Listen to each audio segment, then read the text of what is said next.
Muy buenas a todos. Seguimos con nuestras conversaciones en un mundo en transformación y hoy tenemos con nosotros a Manuel Álvarez y vamos a presentar su último libro, Pensiones, la promesa rota, propuestas y soluciones para un sistema al borde del colapso. Muchas gracias por estar con nosotros, Manuel. Muchas gracias a vosotros. Muy bien, Manuel. Si hay alguien que puede hablar con autoridad del mundo, en el mundo de las pensiones, yo creo que es Manuel. En primera, has estado muchos años trabajando como directivo en compañías de seguros, como consultor externo de previsión social. Has estado en la IREF y los últimos años has estado como vocal asesor en el Ministerio de Seguridad Social con el ministro Escrivá y algo también me comentabas ahora con la ministra Say, ¿no? Y además nos has ayudado en los últimos, nos has ayudado también con el instituto en varias ocasiones, con lo cual, bueno, muchas gracias. Y si te parece, comenzamos para ponernos en materia, ¿no? Es un título rompedor, ¿no? La promesa rota. Coméntanos por qué lo has puesto así. Bueno, la verdad es que el libro iba a titularse Un sistema de pensiones sostenible multipilar. Pero una vez escrito y presentado a la editorial, pues ellos hicieron sus estudios de marketing y dijeron, bueno, vamos a ver, un sistema de pensiones sostenible multipilar, solo lo entendéis 4 actuarios. Si queremos que esto tenga un mayor alcance, hay que ponerle algún título que hable claramente de pensiones y que también ponga un poco, incida en que puede haber problemas en el sistema de pensiones. Y entonces lo retitularon de esa forma y mi segunda opción fue, bueno, por favor, esto de que es un sistema, como dice, al borde del colapso, bueno, técnicamente es muy difícil, como ahora veremos, que esté al borde desde luego no está al borde del colapso, ni tan siquiera en principio va a estar en riesgo, porque lo que sí se ha reformado, y esto es una de las grandes reformas que se ha hecho, que ahora comentaremos, es tener un sistema de ajuste más o menos automático, o al menos semiautomático, que tiende a consolidar el equilibrio entre ingresos y gastos. Perfecto. Una de las primeras preguntas que te planteas es si son las pensiones cicateras o generosas, ¿no? Sí, eso fue a raíz de que me jubilé. Ahora soy felizmente jubilado y me paga religiosamente el INS y estoy absolutamente contento. Y tanto de lo que o sea, lo la frecuencia, en tu propia carne, ¿no? Sí. Veo que funciona estupendamente y al momento de jubilarme, pues de estas cosas que se me ocurrió calcular cuál sería el valor final de lo que te hubiera tenido al momento de la jubilación, pues con mis bases de cotización, si eso se hubiera ido a capitalizar, por decirlo así, en varias fórmulas, y también compararlo con el valor actual de una pensión como la mía, en términos de una persona que va a vivir, se supone, más de aproximadamente 20 años desde ahora. Y hechos los cálculos, pues arrojan unas cifras que son contundentes. El valor final, calculado por lo alto de lo que yo he aportado al sistema, son 600 y pico mil euros. El valor actual estimado de mi pensión, en términos de renta vitalicia, y solo sobre la jubilación, no la viudedad derivada de jubilado, pues son 800.000 euros. Por lo tanto, hay 200.000 euros que, entre comillas, el INS me regala. Y de ahí surge una reflexión. Eso es magnífico, pero ¿quién va a financiar esto? Que además que coincide mucho con los datos que ha sacado el Instituto de Actuarios hace poco, el Banco de España, o sea, bueno, más en la misma línea. Sí. Surge ese planteamiento, ¿no? Pero sí que es verdad que hay mucho debate en torno a las pensiones, pero también yo creo que hay bastante consenso. Uno, la importancia que tiene el estado del bienestar, y dos, que el envejecimiento puede ser el elefante en la habitación, ¿no? Parece que en eso sí que hay consenso. Sí. Sí, el envejecimiento genera bastantes impactos y de hecho Bueno, pues es un poco el elefante en la habitación porque va a estar generando en España y en otros países europeos una permanente tensión y un incremento de gastos públicos que en el caso de España, pues aproximadamente la cresta de la ola del gasto público en pensiones va a estar en el entorno del año 2050. Y esto es importante porque este elefante de la habitación no es tanto que no sea financiable, que en principio lo es, sino que el problema más bien es otro. Y es que si vamos generando año a año de forma recurrente un incremento de la deuda pública, puede llegar a niveles absolutamente, digamos, no financiables. Algunas estimaciones, por ejemplo, AIREF estima que en el año 2050, por estas razones, pues podríamos estar en hipótesis bastante razonables, pero optimistas, podríamos estar en un déficit de deuda pública sobre PIB, de endeudamiento en definitiva de nuestro país, del 129%.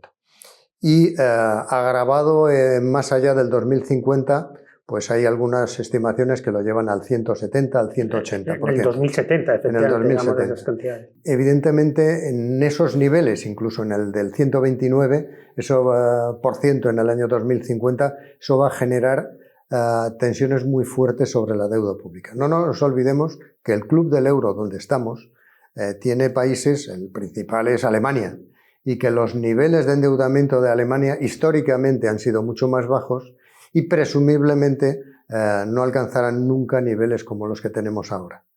Eso significa que lo que ya vimos en la crisis financiera, puede haber puede haber tensiones muy fuertes en contra de la deuda pública emitida por España. Sí, que quizás lo que comentas tú, ¿no? Que el elefante quizás es la deuda, el elefante en la habitación. Ese es el verdadero elefante, con unas dimensiones muy importantes. Las dimensiones se pueden medir de varias formas. A mí particularmente, que soy actuario, me gusta medirlas en términos de compromiso, del valor actual de compromisos por pensiones que tiene el balance sí. Que tiene actuarial, que muestra la solvencia de una empresa privada, pero también del sector público. Y en eso las fotos no son especialmente favorables. La última quizás es la tabla 29 de Eurostat, que nos dice que con la fórmula de cálculo de Eurostat estamos aproximadamente en 5 veces el PIB. Esto no es ni mucho, ni bueno ni malo, pero de todos los datos de la Unión Europea o de la Eurozona, somos el país que tiene un problema mayor. Sí. Sí, además este es el 2021 y el anterior no éramos el que tenía el problema mayor y ahora sí, o sea que bueno, ese es un buen enfoque. Y en el libro también hablas, que me parece muy interesante, de los puntos de fricción entre los economistas y los políticos en el debate de las pensiones, ¿no? O sea, hay dos visiones diferentes, ¿no? Creo que es en el debate de las pensiones y en otros muchos, ¿no? Es cierto que son dos profesiones, por decirlo así, que unos tienen que pensar y piensan sistemáticamente con un sesgo de largo plazo, los economistas, especialmente los actuarios, y otros piensan mucho más en horizontes mucho más cortos, que muchas veces no sobrepasan los 4 años. Claro está, arreglar un sistema de pensiones o ponerlo en carriles, tienes que pensar en 20, 40, 60 años vista. Si tu horizonte es de 4 años, porque son hasta las siguientes elecciones, pues las medidas suelen tener un poco sesgadas. En la práctica, ¿qué ocurre? En la práctica lo que ocurre es que hay un conflicto permanente y que hay una frase que no es mía, que es que los políticos utilizan a los economistas como los borrachos a las farolas. No es que busquen iluminación, sino apoyo. En definitiva, apoya sus ideas, no buscan, no priorizan, digamos, la iluminación, priorizan tener apoyo a sus propias medidas. Y así es normal. No hay nada más que ver la evolución del déficit público año a año, en los últimos 20 años, para darse cuenta de que hay muchos más años de déficit que de superávit. En España y en casi todos los países. Sí. Y eso se debe a que hay una propensión por el corto plazo de los políticos que sesgan mucho hacia ese lado. Está claro. Y yo creo que una pregunta que está con una visión muy actualizada, ¿no? Que es la hipoteca generacional. ¿Estamos generando una hipoteca a nuestras generaciones futuras? Bueno, esta visión del envejecimiento y de las pensiones. Sin duda, y en mi caso, pues digamos la diferencia entre el valor actual de prestaciones y el valor actual de mis contribuciones al sistema son 200.000 euros y hay aproximadamente 10 millones de pensiones, pues aunque no van a ser todas de ese orden de magnitud, pero te estás situando en cifras que superan varias veces el Producto Interior Bruto. El nivel de endeudamiento implícito que tiene el sistema, el nivel de compromisos por pensiones implícito que tiene nuestra seguridad social y sistemas complementarios es muy elevado. Y eso irá aflorando poquito a poquito, año a año, en el déficit público si no hacemos unas reformas que un poco lo mitiguen. No digo lo supriman, digo simplemente que lo mitiguen. Y vosotros habéis hecho, bueno, cuando digo vosotros, pues tú has estado de asesor en la última legislatura y realmente habéis hecho muchísimas reformas en dos líneas, tanto en la sostenibilidad como en la suficiencia y en la línea del Pacto de Toledo. O sea, por reformas, realmente ahí, pues, componente número 30, el Pacto de Toledo, ¿son suficientes? ¿Serán suficientes para una visión de largo plazo? Bien, vamos a ver. Creo que, bueno, en primer lugar yo creo que lo que se hizo en esta legislatura pasada tuvo mucho sentido. Es decir, primero tenemos un gran puntal y una de las grandes ventajas de este país, que es el Pacto de Toledo, que es que el Parlamento emite recomendaciones para que el Gobierno las desarrolle y las implemente. Adicionalmente tuvimos una ventaja, que es que las pusimos como compromisos ante Bruselas. Eso es una gran ventaja. ¿Por qué? Porque nos fuerza al su cumplimiento. El componente 30. En el componente 30. Y correcto. Eso nos forzó, porque entre otras cosas, si no cumplimos con eso, no nos daban el dinero. Entonces, esto que nos autoforzamos nosotros ha sido definitivo.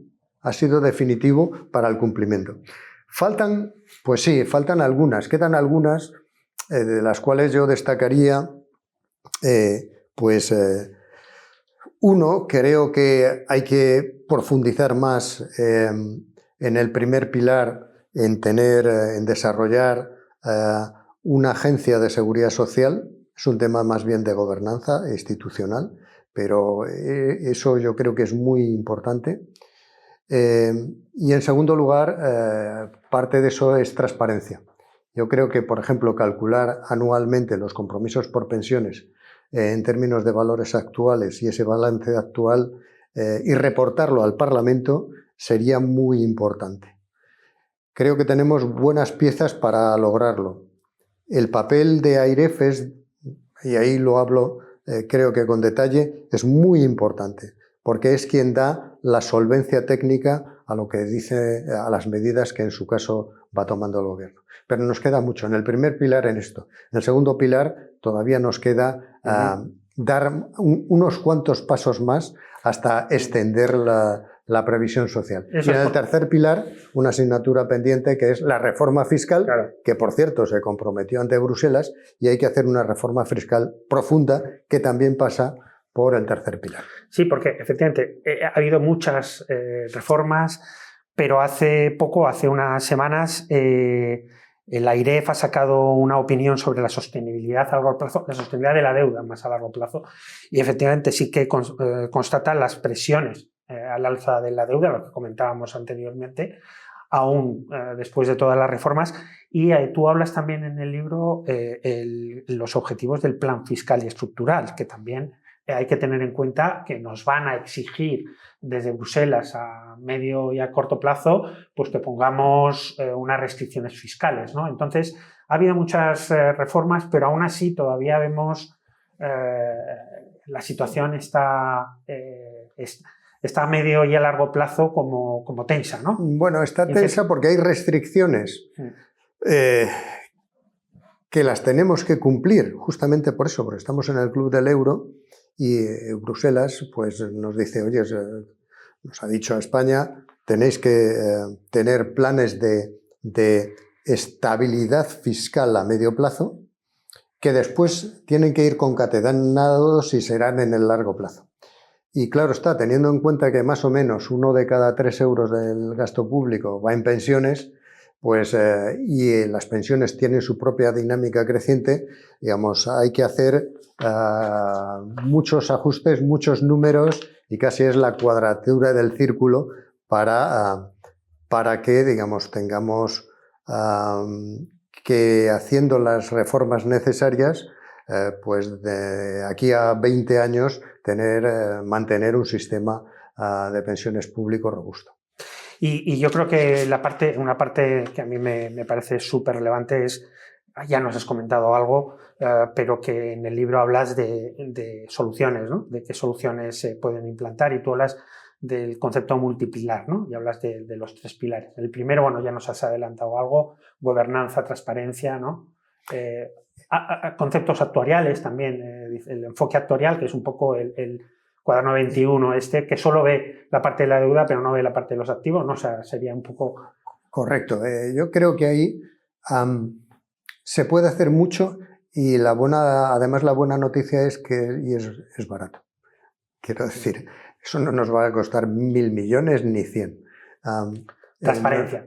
La transparencia es algo que en términos de coste-beneficio, que es como analizamos los economistas por nuestro sesgo, es probablemente lo más rentable, porque por muy poco coste tienes el beneficio de saber qué es lo que está ocurriendo, de tener unos rayos X, de tener los rayos X y saber qué es lo que está ocurriendo, si es un problema menor o un problema mayor, y analizar en el largo plazo, porque las pensiones deben ser sostenibles, no ya para mi generación, que lo son claramente, sino para también la generación que tiene ahora 40 y para la generación que acaba de incorporarse o se está incorporando al mercado de trabajo, que tiene 20. Sí, lo que pasa es que los políticos, si pones el problema encima de la mesa, que si haces el balance actuarial, pues saldrían cantidades importantes y habría que tomar soluciones a medio plazo, bueno, pues también van a seguir pensando a corto, ¿no? Entonces, bueno, ahí siempre tenemos esa disyuntiva, ¿no?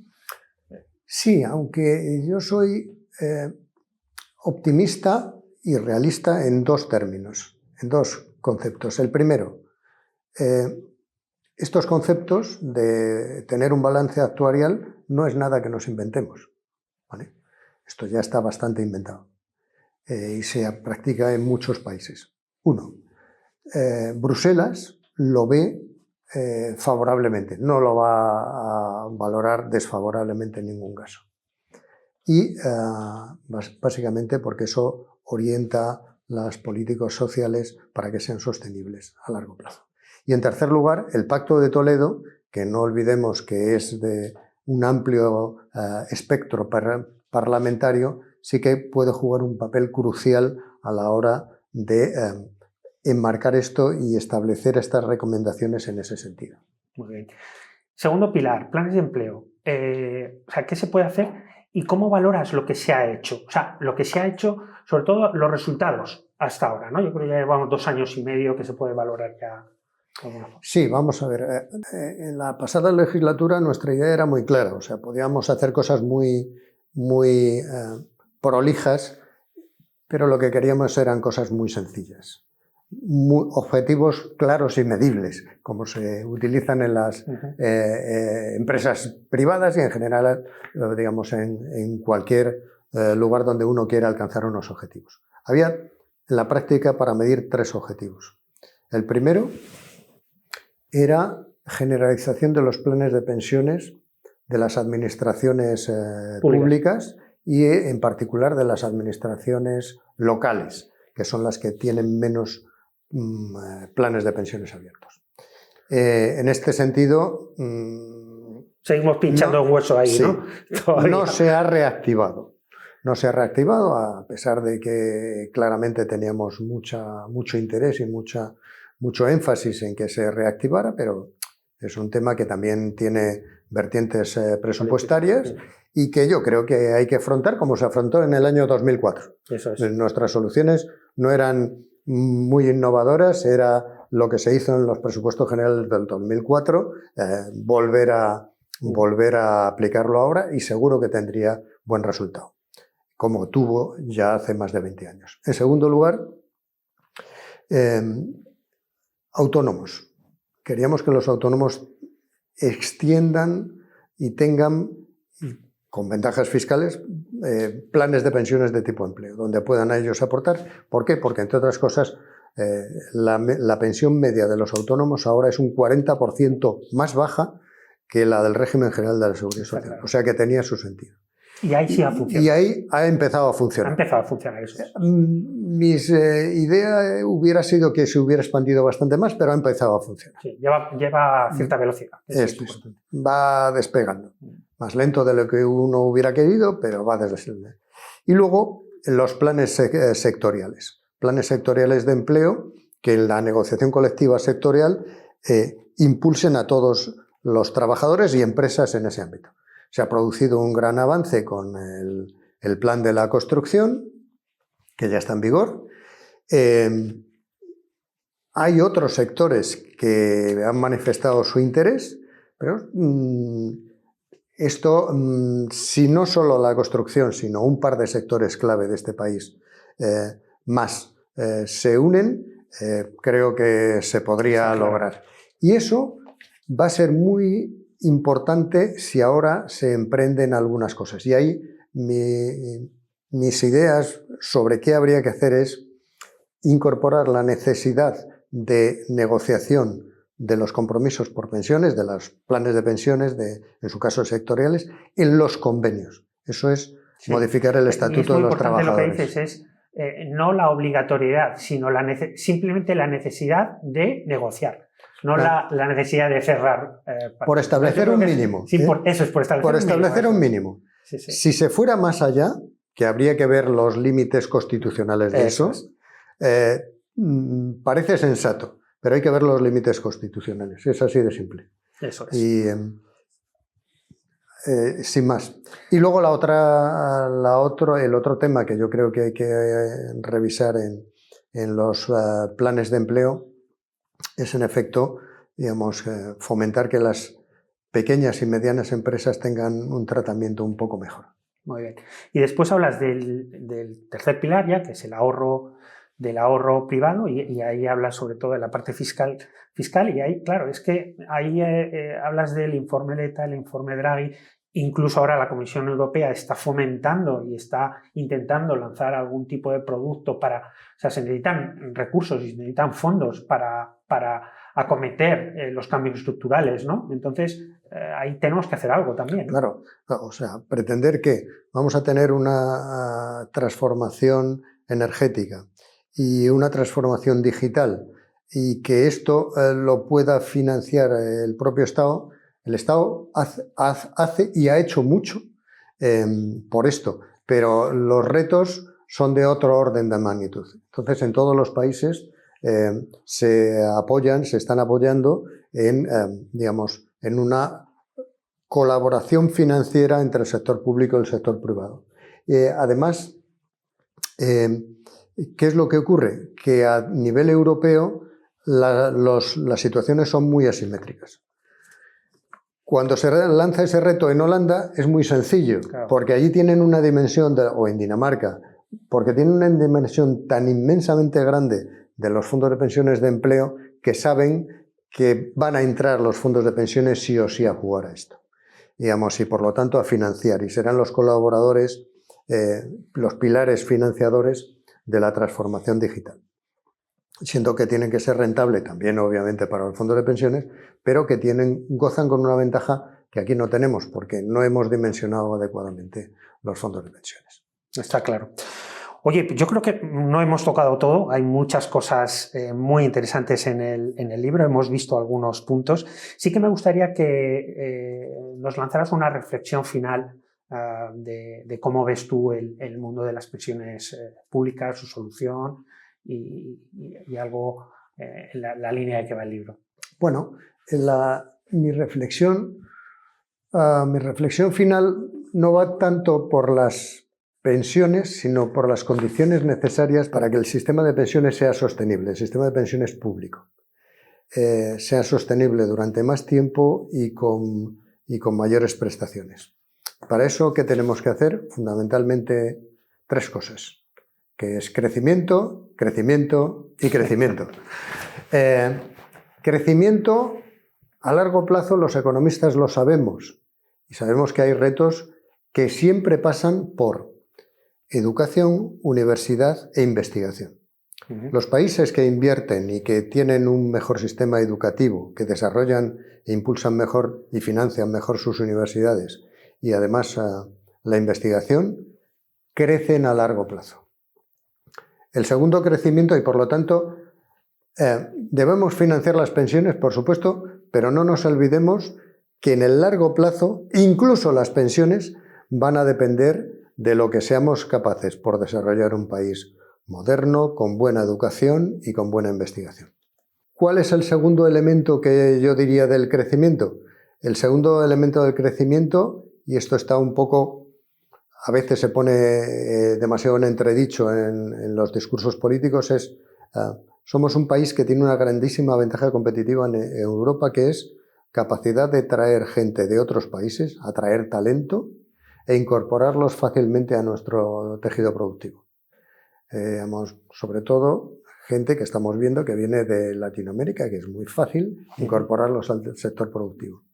Eso se está produciendo, es algo que no ponemos en valor, pero que es una ventaja que no tiene Alemania, que no tiene Holanda, que no tiene Francia apenas, y que nosotros, sin embargo, tenemos posibilidades y debemos aprovecharlas. Y el tercer elemento, fondos de pensiones. Necesitamos desarrollar que ese ahorro a largo plazo complemente el sistema público y además refuerce las capacidades de inversión en educación, en I+D, en tecnología, en transformación digital, que serán los componentes, los elementos fundamentales para que haya crecimiento en el largo plazo. Muy bien, pues creo que una reflexión muy clara de un libro muy interesante, Manuel, con pleno conocimiento de causa, creo que nos puede hacer reflexionar. Muchísimas gracias por todo y un placer estar contigo. Muchas gracias a vosotros.